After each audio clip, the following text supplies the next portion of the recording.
Welcome to this video reviewing how to debug assembly code. In this video, I'm debugging some code running on a Tiva C microcontroller. If you're using the MSP432 microcontroller, the steps to debug are identical. Of course, just your program would be a little different. Assuming I just press this button to debug my program, sometimes depending on the microcontroller, depending on the version of Code Composer Studio you might use, you may see this window or this view of C code when you try to debug your main.asm or whatever your assembly program is.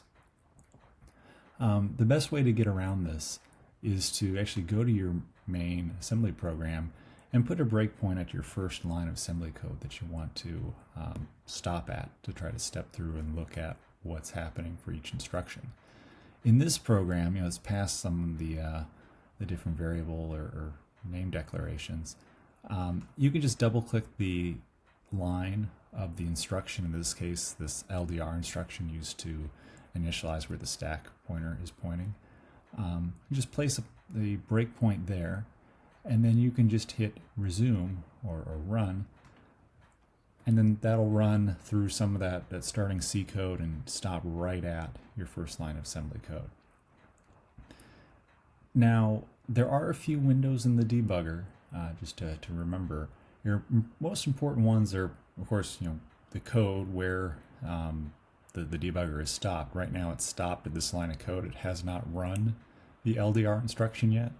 When we do our first step, that'll be the next instruction that'll be executed. Looking up at the top right, you have a few different windows. For assembly, the most important ones to look at are really going to be your registers, and perhaps if you want to see a list of your breakpoints, you can look at your breakpoints as well. For the registers, it might be all minimized, but unless you want to look at a particular I/O register, you'd probably most be interested in the core registers. When we expand that, you can see your program counter, your stack pointer, link register. You see all your numbered registers as well, the PSR register with your flags, those types of things. And then in the right-hand side, you'll see your memory. Now, it might be blank. You might have to enter in a memory location if you want to see some values there. We'll work with that in just a little bit. So the way to step through your code, there are these green arrows to the top right. You can either step into a line of assembly code or step over. The arrows over here are more meant for the C code, step into, step over, or step return. They might not act as you expect them to when working with assembly code. When we go ahead and step into or step over, those will work a little differently depending when we have different subroutines. For the LDR instruction, they're going to work exactly the same way. So step into or step over will run that instruction and then stop at the next line of code. Once that instruction is run, you'll see the debugger will highlight any changes that occur to registers or memory. In this case, we only have a couple registers changing. The program counter is incremented, and a stack pointer is loaded in with that value, that constant of 20,008,000 hex.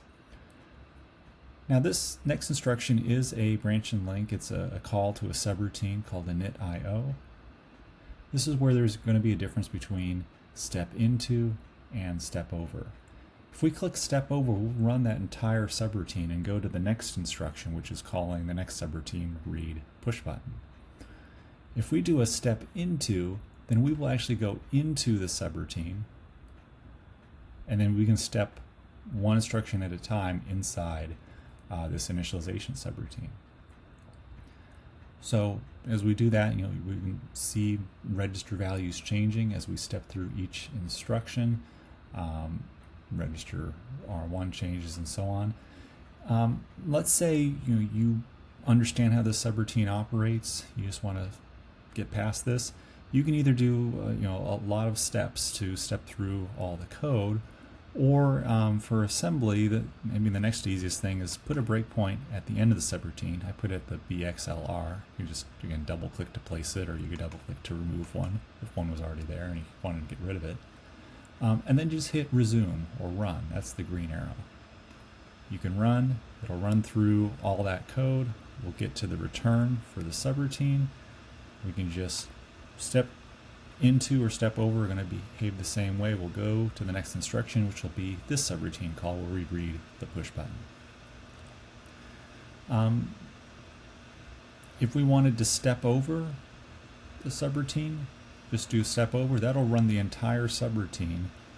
We won't go into the read push button subroutine. We'll just go to the instruction that follows. Let me step into a couple times. So we'll do this reverse subtraction instruction, and we'll step into the subroutine set LED.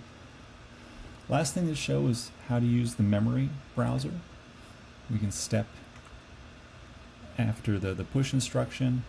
And let's say we'll do a step after loading the address for the data register into R1. So R1 has a pointer.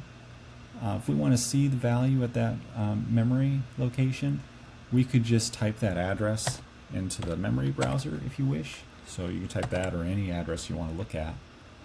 But even easier, if you have an address already in a register, you can just right-click that register value and say View Memory at Value. When we do that, we will see exactly what's at that memory location. And in this case, if we step, we should see register R2 get loaded with that same value, that 1. Now, of course, you can change the number format. If you don't want to view it in hexadecimal, you can view it in decimal or some other format. You can do that for the registers. You can do that for the memory, a lot of different formats for the memory browser. And then we can continue stepping, or we could just resume if we're happy with how the program is running. Remember, if you click resume and the program's just running and maybe something is happening incorrectly on your board, you can always pause using the suspend, the pause button here, just to see where your code is executing, and then from there you can step into or step over and see what exactly is happening in your program. So hopefully this helps review how exactly to use the debugger for debugging assembly code. Thank you.